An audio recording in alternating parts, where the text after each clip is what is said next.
Chapter 21 Day That Changed the World. September 11, 2001 was an uneventful day in Pakistan, at least while the sun was high. That evening I was in Karachi, inspecting work at the beautiful gardens of the mausoleum of our founder Quaid-e-Azam Mohammed Ali Jinnah. I was happy to be in the city I love. Little did I know that on the other side of the globe yet another event involving aircraft was about to alter the course of my life and the course of Pakistan. Little did I know that we were about to be thrust into the front line of yet another war, a war against shadows. Nearly 2 years earlier, at the start of my hijacking crisis, my military secretary had whispered in my ear that the pilot of my flight wanted me in the cockpit. Now he came up to me again and whispered, an aircraft had crashed into one of the towers of the World Trade Center in New York City. I had been familiar with the World Trade Center ever since terrorists had tried to blow it up in 1993. They had done considerable damage and 6 people were killed. One of the masterminds of that attack, Ramzi Youssef, had fled to Pakistan and had been arrested by our security service in 1995. At first, I dismissed the news report as an accident involving what I thought must have been a light private aircraft. I continued with my inspection, but at the back of my mind, there was the nagging thought that this had to be a most peculiar accident. Either the pilot had to be utterly inept to have hit such a tall building, or the plane had to be so totally out of control that it couldn't be prevented from hitting the tower. When I returned home, I went directly into a meeting with Karachi's 199-200 in the line of Fire Corps commander. We were deeply engrossed in discussion when my military secretary slipped into the room and started fiddling with the television set. "What is the urgency?" I asked, a bit irritated. "Please watch what's on television, sir," he said. He had found CNN. I could not believe what I saw. Smoke was billowing out of both towers of the World Trade Center. People were jumping out of windows. There was sheer panic, utter chaos. It was not a light private aircraft that had been involved, but 2 fuel-laden commercial Boeings full of passengers. The planes had been hijacked and deliberately crashed into the Twin Towers. This could hardly be an accident.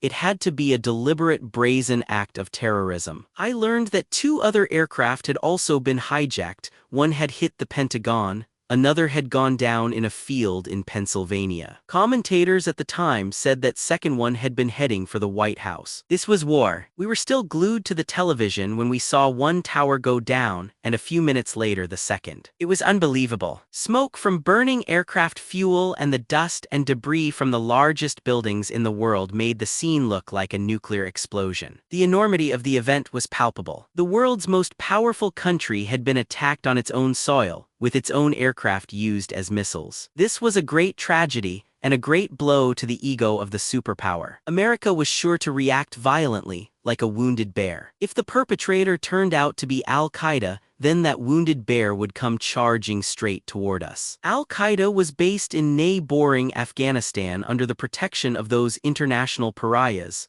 the Taliban. Not only that, we were the only country maintaining diplomatic relations with the Taliban and their leader, Mullah Omar. September 11 marked an irrevocable turn from the past into an unknown future. The world would never be the same. I went to the Governor House. The Foreign Office advised me to give a statement. I wrote one quickly and said on national television that we condemned this vile act, that we were against all forms of terrorism and stood with America at this appalling time, and that we would assist it in any way we could. One day that changed the WORLD 201. The next morning I was chairing an important meeting at the governor's house when my military secretary told me that the U.S. Secretary of State, General Colin Powell, was on the phone. I said I would call back later, but he insisted that I come out of the meeting and take the call. Powell was quite candid. "You are either with us or against us." I took this as a blatant ultimatum. However, contrary to some published reports, that conversation did not get into specifics. I told him that we were with the United States against terrorism, having suffered from it for years, and would fight along with his country against it. We did not negotiate anything. I had time to think through exactly what might happen next. When I was back in Islamabad the next day, our Director General of Inter-Services Intelligence, who happened to be in Washington, told me on the phone about his meeting with the U.S. Deputy Secretary of State, Richard Armitage. In what has to be the most undiplomatic statement ever made,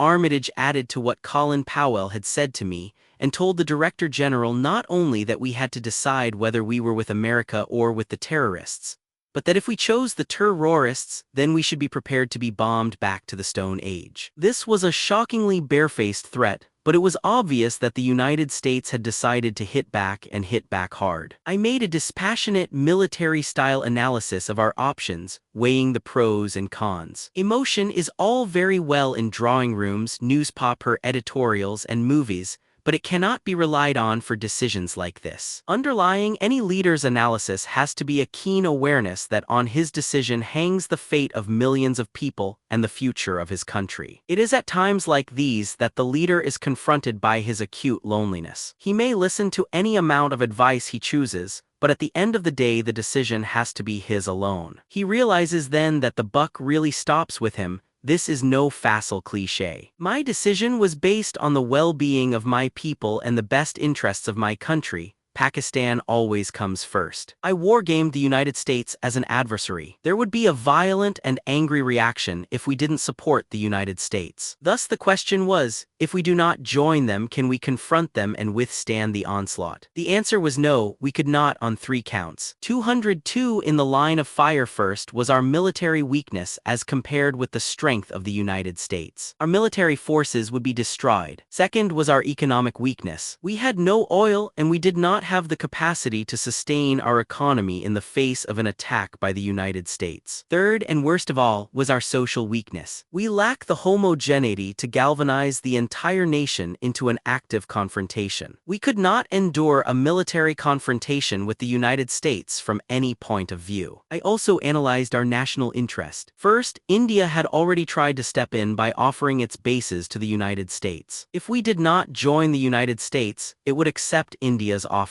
What would happen then? India would gain a golden opportunity with regard to Kashmir. The Indians might be tempted to undertake a limited offensive there. Or, more likely, they would work with the United States and the United Nations to turn the present situation into a permanent status quo. The United States would certainly have obliged. Second, the security of our strategic assets would be jeopardized. We did not want to lose or damage the military parity that we had achieved with India by becoming a nuclear weapons state. It is no secret that the United States has never been comfortable with a Muslim country acquiring nuclear weapons, and the Americans undoubtedly would have taken the opportunity of an invasion to destroy such weapons. And India, needless to say, would have loved to assist the United States to the hilt. Third, our economic infrastructure built over half a century would have been decimated. The ultimate question that confronted me was whether it was in our national interest to destroy ourselves for the Taliban. Were they worth committing suicide over? The answer was a resounding no. It is true that we had assisted in the rise of the Taliban after the Soviet Union withdrew from Afghanistan, which was then callously abandoned by the United States. For a while, at the embryonic stage, even the United States had approved of the Taliban. We had hoped that the Taliban, driven by religious zeal based on the true principles of Islam, would bring unity and peace to a devastated country. But they were fired by a misplaced messianic zeal inculcated in them by half-baked, obscurin one day that changed the world 203 tist clerics.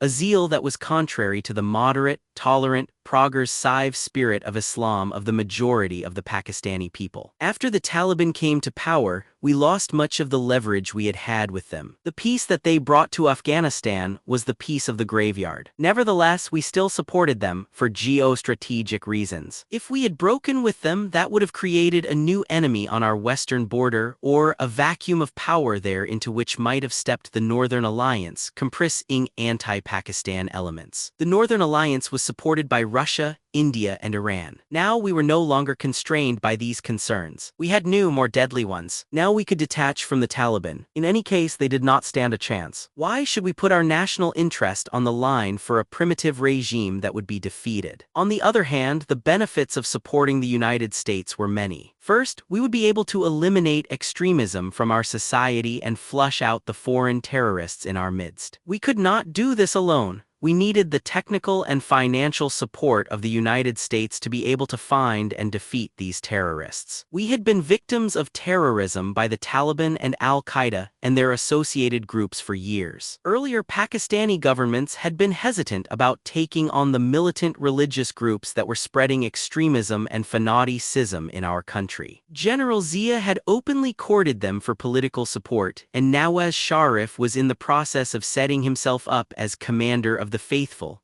sort of a national imam. For my part, I have always been a moderate Muslim, never comfortable with the rhetoric or the ways of the extremists. I moved against them when I banned a number of extremist religious organizations in February 2001, because they were involved in sectarian militancy. But now here was a chance to confront them more boldly and openly. Second, even though being a frontline state fighting terrorism would deter foreign investment, there were certain obvious economic advantages, like loosening the stranglehold of our debt and lifting economic sanctions. Third, after being an outcast nation following our nuclear tests, we would come to center stage. What of the domestic reaction? The mullahs would certainly oppose joining the United States and would come out into the streets. Their 204 in the line of fire would be an adverse reaction, too, in the northwest frontier province bordering Afghanistan, for obvious reasons. Sindh, especially Karachi, and Balochistan would be neutral or lukewarm. But what of the Punjab, which is the heart of Pakistan? Would it react negatively? I thought that by and large it would not. If I could make the Punjabis understand why I went with the United States, they would understand me. Why unnecessarily take on a superpower, and for what? The Punjabis are a very pragmatic people. As for Karachi, which lias many seminaries, some of which are run by extremists from the frontier province, there certainly would be some street protests. But the bulk of Karachi's people would not support it. So my considered opinion, based on the ethos of the country and the inclinations of the people I knew so well, was that there would be no unbearable reaction or street protests. This was a ruthless analysis, deliberately devoid of emotion, which I made for the sake of my country. Richard Armitage's undiplomatic language, regrettable as it was, had nothing to do with my decision. The United States would do what it had to do in its national interest, and we would do what we had to in ours. Self-interest and self-preservation were the basis of this decision. Needless to say, though, I felt very frustrated by Armitage's remarks. It goes against the grain of a soldier not to be able to tell anyone giving him an ultimatum to go forth and multiply, or words to that effect. I have to say, though, that later I found Armitage to be a wonderful person and a good friend of Pakistan. On September 13, 2001, the U.S. ambassador to Pakistan, Wendy Chamberlain, brought me a set of 7 demands. These demands had also been communicated to our Foreign Office by the U.S. State Department through what is called a non-paper. 1. Stop Al-Qaeda operatives at your borders, intercept arms shipments through Pakistan, and end all logistical support for bin Laden. 2. Provide the United States with blanket overflight and landing rights to conduct all necessary military and intelligence operations. 3. Provide territorial access to the United States and allied military intelligence as needed,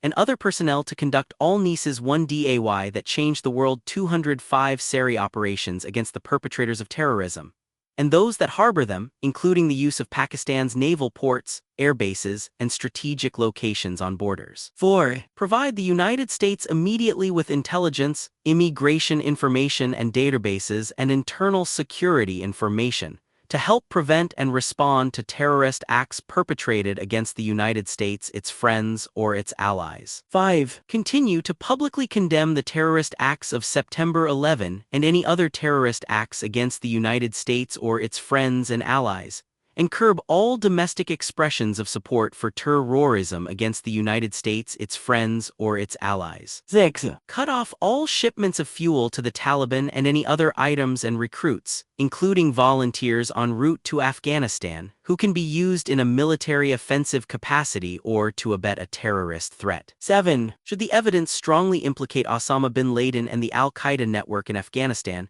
and should Afghanistan and the Taliban continue to harbor him and his network, Pakistan will break diplomatic relations with the Taliban government, end support for the Taliban, and assist the United States in the aforementioned ways to destroy Osama bin Laden and his Al-Qaeda network. Some of these demands were ludicrous, like curb all domestic expressions of support for terrorism against the United States, its friends, and its allies.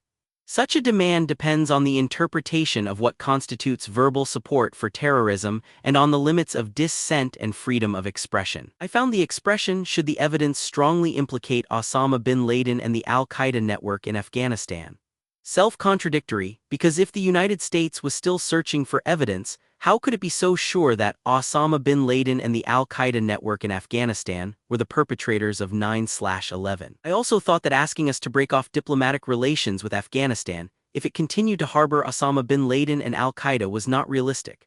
Because not only would the United States need us to have access to Afghanistan, at least until the Taliban fell, but 206 in the line of fire. Such decisions are the internal affair of a country and cannot be dictated by anyone. But there was no point in arguing over what seemed to be a hurriedly drafted document. We had no problem with curbing terrorism in all its forms and manifestations. We had been itching to do so before the United States became its victim. We just could not accept demands 2 and 3. How could we allow the United States blanket overflight and landing rights without jeopardizing our strategic assets? I offered only a narrow flight corridor that was far from any sensitive areas. Neither could we give the United States use of Pakistan's naval ports, air bases, and strategic locations on borders.